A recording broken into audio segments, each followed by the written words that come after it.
Personne, ce soir-là, n'était venu au Tonight Show pour voir Johnny Carson perdre le contrôle. Et pourtant, en l'espace de quelques notes, l'homme le plus calme de la télévision américaine allait se briser en direct, sous les yeux d'un public figé. Le plus troublant, c'est que Clint Eastwood, assis à quelques mètres de lui, n'avait aucune idée qu'il venait d'ouvrir une porte que 15 années de silence n'avaient jamais réussi à refermer. Mars 1982, Studio 6B, Burbank, Californie. Tout semblait ordinaire, presque trop ordinaire pour annoncer une nuit pareille. Les projecteurs chauffaient doucement le plateau, les rires montaient avec facilité, les caméras glissaient d'un visage à l'autre. Johnny tenait ses fiches comme il l'avait fait des milliers de fois, avec cette aisance presque insolente de l'homme qui savait toujours tenir une salle. En face de lui, Clint Eastwood, la grande star de Hollywood, le visage dur, le regard tranquille. Cette silhouette de légende qui n'avait pas besoin d'élever la voix pour imposer le silence. L'entretien se passait à merveille. Anecdotes de tournage, ironie sèche, sourire rare mais précis. Le public riait au bon moment, comme porté par une mécanique parfaite. Tout roulait, tout respirait la maîtrise. Puis Johnny leva légèrement les yeux et aperçut le piano. Un grand piano noir, placé près du rideau comme un simple élément de décor, oublié par tous, presque avalé par l'arrière-plan. Son regard changea. Une lueur vive, malicieuse, traversa son visage. Ce genre d'étincelle qui annonçait une improvisation. « Clint ?» dit-il avec ce sourire qui faisait croire à tout le monde qu'il gardait toujours la situation sous contrôle. « Il faut que je te demande quelque chose. Tu sais jouer du piano ?» Clint eut un léger mouvement de surprise. « Un peu. Pourquoi ?» Johnny fit un geste théâtral vers l'instrument. « On a là un piano parfaitement inutile depuis le début de l'émission. J'aimerais savoir si l'homme le plus dur du cinéma est capable de jouer quelque chose de doux. » La salle éclata de rire. Ed McMahon laissa échapper un rire grave à son bureau. L'orchestre sourit. C'était léger, presque banal. Une simple provocation amicale pour conclure un bon segment. Johnny en rajouta, amusé. « Allez, montre à l'Amérique que Dirty Harry a peut-être une âme sensible. » Nouveau rire. Clint baissa les yeux vers le piano, puis vers Johnny. Une seconde. 2. Il sembla peser l'idée. Puis il se leva. Les applaudissements partirent aussitôt. Il traversa le plateau avec cette démarche calme qui semblait toujours dire plus que les mots. Arrivé au piano, il s'assit, ajusta le banc, posa ses mains sur les touches et jeta à Johnny un regard discret. « Une demande particulière ?» demanda-t-il. Johnny, encore détendu, répondit avec un sourire. « Surprends-moi. » C'est là que tout bascula. La première note tomba, seule, fragile, et pourtant d'une précision presque douloureuse. Johnny s'arrêta net. Sa bouche resta entr'ouverte, comme si la plaisanterie qu'il s'apprêtait à lancer venait d'être étranglée dans sa gorge. Puis la mélodie continua. Lente, grave, d'une beauté déchirante. Ce n'était pas un air brillant. Ce n'était pas un numéro de star venu faire un petit tour de charme. C'était autre chose. Quelque chose de plus ancien, de plus profond.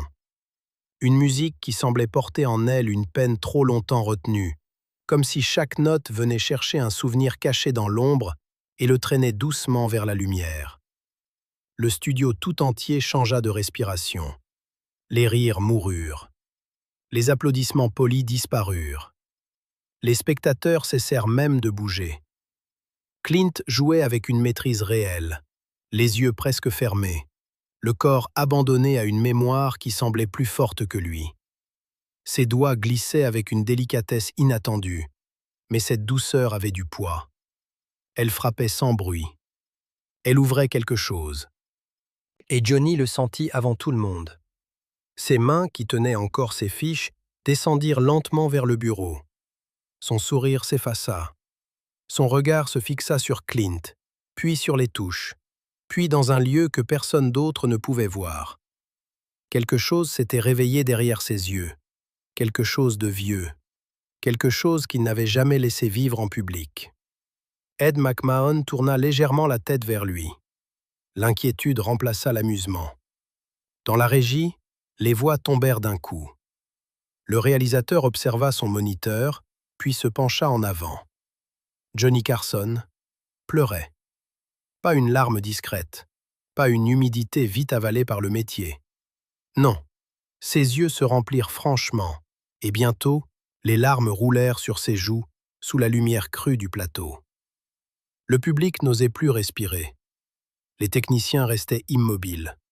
Les caméras, elles, continuaient de tourner, capturant l'impensable. L'homme que l'Amérique croyait inébranlable, en train de se fissurer au son d'une simple mélodie. Personne ne comprenait. Mais tout le monde sentait qu'il se passait quelque chose de trop grand pour être joué. Et pour comprendre pourquoi Johnny Carson se brisait ainsi en mars 1982, il fallait revenir 15 ans plus tôt, à une époque où même les hommes les plus admirés n'avaient pas le droit d'avouer qu'ils étaient en train de sombrer. Et si cette mélodie n'était pas qu'une musique, mais une clé capable d'ouvrir la partie la plus fragile d'un homme que toute l'Amérique croyait invincible. Pourquoi, parmi des milliers de sons oubliés, celle-ci revenait-elle précisément ce soir-là? Et surtout, pourquoi faisait-elle trembler Johnny Carson, comme si elle portait un secret qu'il avait juré d'enterrer à jamais? Pour comprendre, il faut reculer jusqu'en 1967. À cette époque, Johnny Carson n'était pas encore l'icône intouchable que le public admirait chaque nuit. Oui, il faisait rire. Oui, il brillait à l'écran. Mais derrière les projecteurs, tout s'effondrait lentement. Son mariage glissait vers une rupture inévitable. Ses relations avec ses enfants étaient tendues, presque brisées. Et chaque soir, il devait monter sur scène, sourire, improviser, porter tout un pays sur ses épaules, comme si rien n'existait derrière ce masque. Mais il y avait quelque chose, une fatigue invisible, une pression constante, une solitude qui grandissait dans le silence. Personne ne le voyait, personne ne devait le voir. À cette époque, un homme célèbre ne parlait pas de douleur intérieure. Il ne disait pas qu'il souffrait. Il ne montrait jamais de faiblesse. Alors Johnny a fait ce que beaucoup faisaient en secret. Il a demandé de l'aide, mais dans l'ombre. C'est là qu'elle est entrée dans sa vie. La docteure Margaret Brennan, une femme d'une 60aine d'années, calme, observatrice, presque invisible au premier regard, mais d'une profondeur rare. Elle ne parlait pas comme les autres. Elle ne posait pas de questions évidentes. Elle écoutait autrement. Et surtout, elle utilisait quelque chose que Johnny n'attendait pas, la musique. Un jour, elle lui dit calmement « Tu plaisantes pour survivre, ton humour est une armure. Elle te protège, mais elle t'empêche aussi de ressentir. » Cette phrase resta suspendue dans l'air. Johnny ne répondit pas, mais il sentit qu'elle avait vu à travers lui. Vraiment vu. Dans son cabinet, il y avait un vieux piano droit. Rien d'impressionnant. Juste un instrument usé par le temps. Elle s'y assit, doucement, comme si ce moment avait été préparé depuis longtemps. Puis elle lui dit « Aujourd'hui, tu ne parleras pas. Tu ne feras pas de blagues. Tu vas juste écouter. Et rester avec ce que tu ressens. » Johnny resta figé. Pour quelqu'un qui vivait dans les mots, le silence était presque une menace. Pourtant, il ne bougea pas. Elle posa ses doigts sur les touches et commença à jouer. La même mélodie. Exactement la même. Celle que Clint Eastwood jouait 15 ans plus tard, sans le savoir. Mais à cet instant-là, en 1967, cette musique n'était pas encore un souvenir. C'était une déflagration. Chaque note semblait contourner l'esprit de Johnny pour aller frapper directement quelque chose de plus profond. Quelque chose qu'il évitait depuis trop longtemps. Au début, il résista. Comme toujours. Son corps resta droit, son visage immobile. Mais à l'intérieur, quelque chose se fissurait. Puis une image surgit. Puis une autre. Son mariage, ses silences, les mots jamais dits, ses enfants, la distance, l'absence. Et soudain, il ne contrôla plus rien. Les larmes arrivèrent. Pas comme dans un sketch, pas comme un acteur qui joue une émotion. Non, c'était brut, désordonné, incontrôlable. Il pleura pour de vrai, pour la première fois depuis des années. Et ce jour-là, quelque chose changea.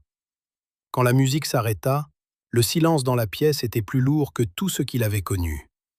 Margaret Brennan le regarda simplement, sans jugement. Puis elle dit doucement, « Cette mélodie, c'est la tienne maintenant. Quand tu oublieras que tu es humain, elle te le rappellera. » Pendant 3 ans, elle resta son point d'ancrage. Elle l'aida à traverser son divorce, à recoller des morceaux de lui-même, à comprendre qu'il pouvait être 2 personnes à la fois, la légende et l'homme. Mais en 1975, tout s'arrêta brutalement. Une crise cardiaque, soudaine, sans avertissement. Johnny apprit la nouvelle juste avant une émission. Et malgré tout, il monta sur scène. Il fit rire des millions de personnes, comme si rien ne s'était passé, comme si la personne qui lui avait appris à ressentir n'avait jamais existé. Il n'en parla à personne, jamais.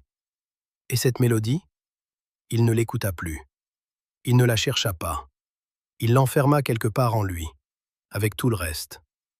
Jusqu'à cette nuit de mars 1982. Jusqu'au moment précis où Clint Eastwood posa ses doigts sur un piano et réveilla tout ce que Johnny avait passé 15 ans à fuir. Et si le destin n'était pas un hasard, mais une précision terrifiante, comment expliquer que, parmi des milliers de mélodies oubliées, celle-ci, exactement celle-ci, réapparaisse en direct, 15 ans plus tard, sous les doigts d'un homme qui ignorait tout? Était-ce une coïncidence ou quelque chose de beaucoup plus troublant?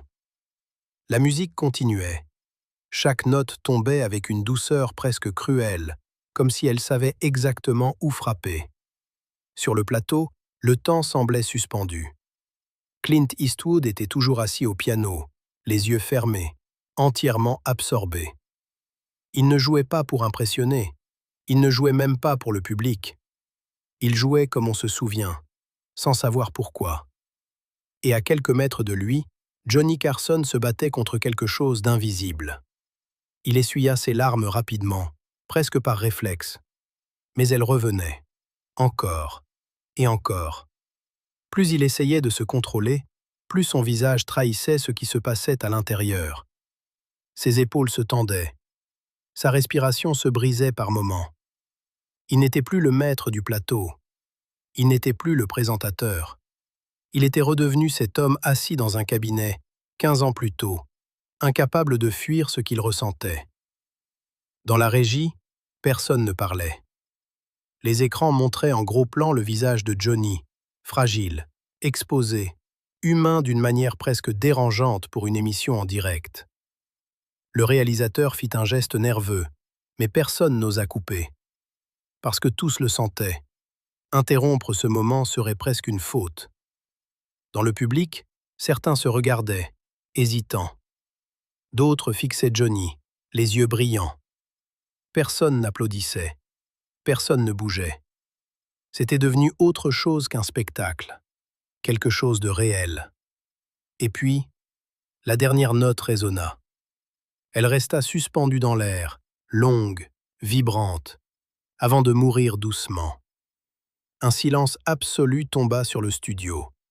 Pas un silence gêné, un silence chargé, comme si tout le monde attendait quelque chose sans savoir quoi. Clint ouvrit les yeux. Il inspira lentement, comme s'il revenait de loin. Puis il se tourna vers Johnny et vit les larmes. Son expression changea immédiatement. L'inquiétude remplaça la sérénité. « Johnny, dit-il doucement, j'ai fait quelque chose de mal ?» Cette simple question fit trembler l'équilibre fragile du moment. En coulisses, les producteurs retinrent leur souffle. Personne ne savait quoi faire. La télévision en direct était imprévisible. Mais ça dépassait tout. Et c'est là que Johnny prit une décision que personne n'aurait osé lui conseiller. Il se leva, lentement, sans regarder Ed McMahon, sans regarder les caméras. sans dire un mot au public. Il quitta son bureau et marcha vers le piano. Chaque pas semblait lourd, chaque mouvement réel. Les caméras le suivirent, presque timidement. Le public retint son souffle. Johnny arriva à côté de Clint.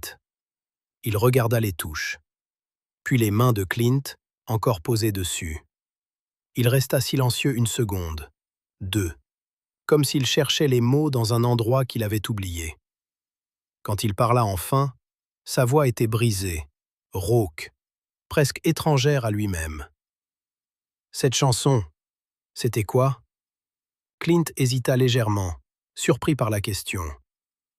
Elle n'a pas vraiment de nom, répondit-il doucement. C'est quelque chose que mon professeur de piano jouait quand j'étais enfant. Johnny releva lentement la tête. Son regard se fixa sur Clint, comme si chaque mot devenait soudain dangereux. Ton professeur? Clint hocha la tête. Oui, elle s'appelait Margaret Brennan. Le monde sembla s'arrêter, littéralement. Dans la régie, quelqu'un laissa échapper un souffle coupé.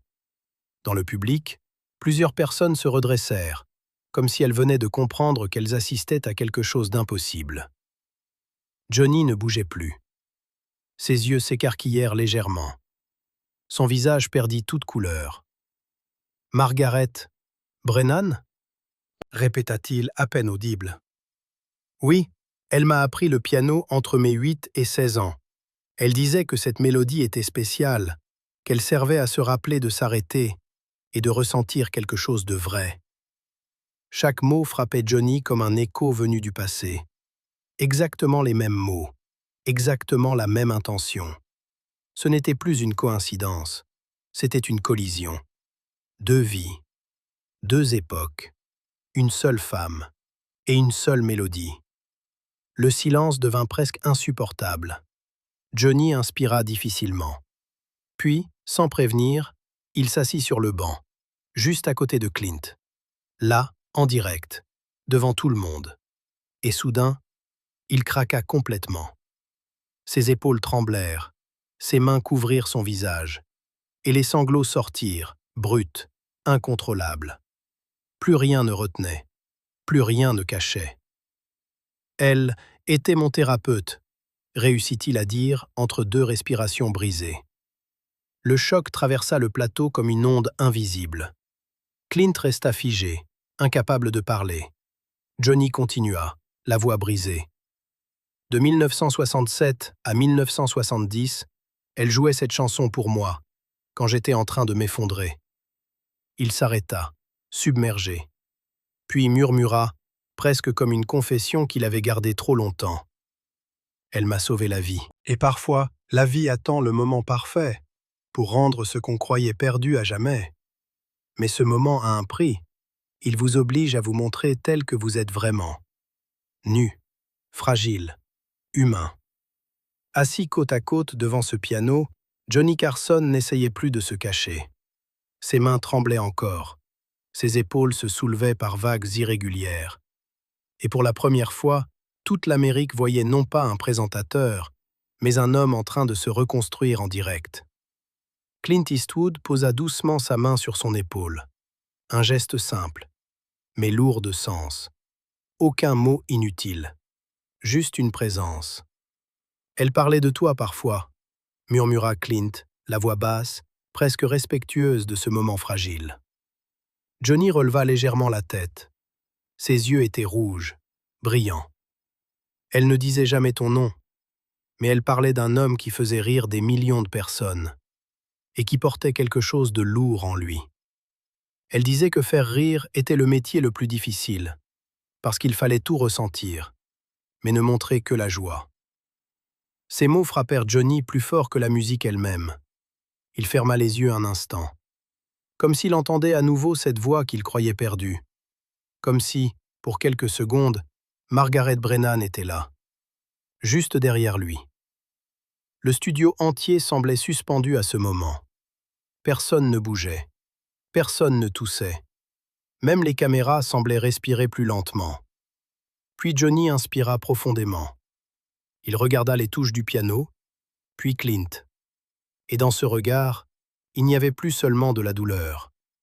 Il y avait une décision. « Tu peux m'apprendre » demanda-t-il doucement. La mélodie, entièrement. Clint le fixa, surpris. « Maintenant » Johnny hocha la tête. « Maintenant » Et ce qui se passa ensuite n'était plus de la télévision. C'était autre chose. Devant des centaines de spectateurs figés et des millions derrière leurs écrans, Clint Eastwood commença à enseigner, lentement, phrase par phrase. Il jouait quelques notes, puis guidait les doigts de Johnny sur les touches. Johnny hésitait, se trompait, recommençait. Ses gestes étaient maladroits, presque ceux d'un enfant qui découvre pour la première fois un instrument. Mais chaque erreur était réelle. Chaque tentative comptait. Le temps passait. Les pauses publicitaires furent oubliées. La régie abandonna toute tentative de reprendre le contrôle. Parce que personne ne voulait interrompre ça. Parce que tout le monde comprenait. Ce moment n'appartenait plus à l'émission. Il appartenait à quelque chose de plus grand. Dans le public, certains pleuraient ouvertement. D'autres serraient leurs mains. Tous ressentaient cette intensité rare, cette vérité qu'on ne voit presque jamais. Deux hommes, deux légendes, redevenus simplement humains. Et puis, enfin, Johnny joua la mélodie. Pas parfaitement, pas avec la fluidité de Clint, mais du début à la fin, lentement, avec hésitation, mais entière. Et quand la dernière note s'éteignit, il se passa quelque chose d'unique. Le silence. Une seconde, deux, puis une explosion. Mais pas un simple applaudissement. Non, c'était plus profond, plus fort. Une ovation qui ressemblait à une libération collective. Comme si toute la salle venait de relâcher un poids invisible. Johnny se leva. Clint aussi. Ils se regardèrent une seconde, puis s'étreignirent. Un vrai geste. Long.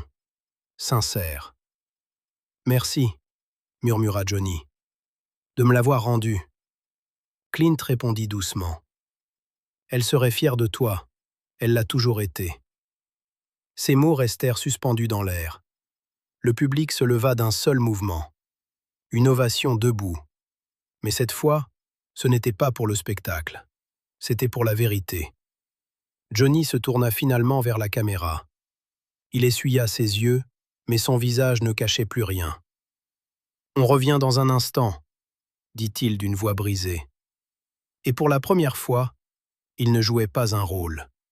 Il était simplement lui-même. Après cette nuit, le piano fut déplacé dans son bureau. Chaque jour, il s'asseyait devant. Chaque jour, il rejouait cette mélodie. Non pas pour devenir meilleur, mais pour ne plus jamais oublier. Parce que ce n'était pas une simple musique. C'était une permission. La permission d'être humain. Des années plus tard, quand Clint réalisa un film lié à la musique, il le dédia à Margaret Brennan. Johnny, lui, envoya une note simple. Une seule phrase. Elle continue de nous apprendre. Et cette mélodie ne fut plus jamais un souvenir enfoui. Elle devint un pont. Entre le passé et le présent. Entre la douleur et la paix. Entre deux hommes, liés à jamais par une femme qui leur avait appris quelque chose que le monde oublie trop souvent. Ressentir n'est pas une faiblesse. C'est ce qui nous sauve.